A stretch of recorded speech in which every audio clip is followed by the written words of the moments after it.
Florida head coach Dan Mullen here. And Coach, it's so funny because everybody keeps talking about, hey, look, we're past the honeymoon season with Dan Mullen because he's already had the first year as the Florida head coach and you've exceeded expectations and all of that. All that talk out there, how do you feel about that with the expectations that are set almost by exceeding what you did last year? You know what? I think the one thing is I put such high expectations on myself and our program of what we want to do. I came to Florida to win championships and build and have a program that's going to compete for championships, not just every once in a while, but consistently every single season. So I don't know that we exceeded expectations in our mind last year, but I think a lot of people thought we did. And so maybe that's put more pressure on us. Are we at that point? I don't know. We have to see as this season goes. I think we have a lot of talented guys coming back, and we have enough talent where we could go compete for a championship. I think one big thing for me that I guess on the outside people don't see is that the difference between having the talent to go potentially win and the depth to go compete for championships on a regular basis. And that's one of the things we're trying to build is that depth right now to not just have the talent, but the depth to go with it to go compete for a championship. To your point, you have a lot of depth at the quarterback spot. And obviously Feleipe Franks expected to make big strides. He even made them in the season last year and showed that improvement with your tutelage. What are your hopes for him specifically on the football field? Well, I think a lot to continue to take the steps he took as the year went on last year to continue to improve. We saw that through the spring. The maturity and at the quarterback position to me is making the non-spectacular plays, having that maturity to sit there and just check the ball down, run for a couple yards here, not always make the great explosive play and then make a big mistake the next play. Just consistently lead the team and play with a great consistent performance of the year. And he started to show that maturity, that understanding of the offense, the system, and his decision-making of how, hey, if I just manage the game, I'm going to put up great numbers, and I'm going to have a lot of success. With your offensive mind, how much time do you spend just thinking of creative plays? I know everyone, you're talking about the mundane play that we need, right, to see success on offensive football teams.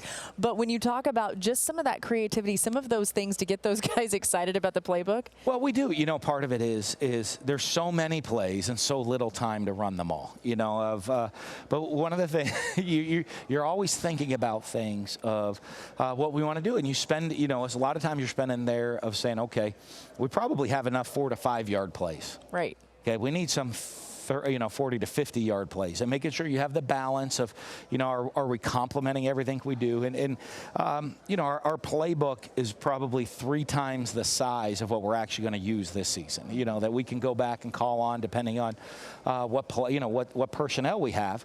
And so we spend a lot of time on making sure everything that we have fits the personnel of the team and that we're spending time complementing what we're doing offensively. And helpful that these guys have had time in your system. How huge was it to hold on to Coach Grantham as your defensive coordinator? Well, you know what? It is. I think he's the best defensive coordinator in college football. He's an unbelievable professional in what he does, not just understanding football, how he handles the room, how he handles the staff on the defensive side of things. He's a guy, he can coach it from front to back and back to front. There's guys that have specialties in one area or another, and he's a guy that can coach all 11 positions on the defensive side of the ball, understands how it puts together. And he and I have built a great relationship of working relationship of being together and spending time together. And that professional camaraderie on the staff is so critical. He knows that I got great trust in what he's going to do. And have you ever heard some of our conversations on the headphones? Sometimes it'd be a great reality TV show. Can we get that? Give us an example. Well, there'll be times in a game, and he'll be like, "What?" I'll be like, I think they're going to do this. And he's like, okay, well, we're going to run this. And I'm like, you sure? And I'm like, well, and then I'll answer my own question. I'm like, don't listen to me. I'm like, why are you listening to me? You've been watching the film. I don't care what you do. Do whatever you want. Don't stop listening to me. Or if I say something, just tell me to stop talking to you. I love it. But, and then, and he comes back with one of those every once in a while. He's like, hey, we really, could you dial up one of those 14 or 15 play 8-minute drives right now and give the defense a break? I'm like, yeah, let's just try to dial that up right now. We'll just dial it up real quick. I love it. But we have that great relationship on the field, as well as, and a great relationship. He's a great family guy, a great person, great staff guy to be around. I think he might be one of the most misunderstood people in college football because everybody just sees the intensity during the game, and they don't see the person, I mean, on game day now, he's got his intensity. He'd ready to go out there and smash it. He'd go hit anybody on the other team. So if you're going to win championships, like you say that you've come to Florida to do, one of the ways that can happen this year could potentially be by beating Georgia. It just depends on how the East shakes out. When you think about Georgia and some of the talk that's even happened this offseason about Florida versus Georgia already, what comes to mind about how your team can get past that big hurdle? Well, I think it's such a big rivalry game, and it always has been. And I mean, if you look at the past, how many times that game defines who's winning the league and the SEC East. And so it's such a big game for us to go play. It's one of the fun games to go play in being in Jacksonville and at the neutral site and playing at this cool environment. It's a lot of fun to be involved in that game. It's such a big rivalry game. And you know what? They've done a good job, and they have talent. And you know what? They probably have a couple-year head start on us on building the depth. Yeah. And I think that's a big advantage right now that we're trying to catch up and build that depth within our roster. But that's why we go play the game. So it'll be a lot of fun. I'm looking forward to it next October.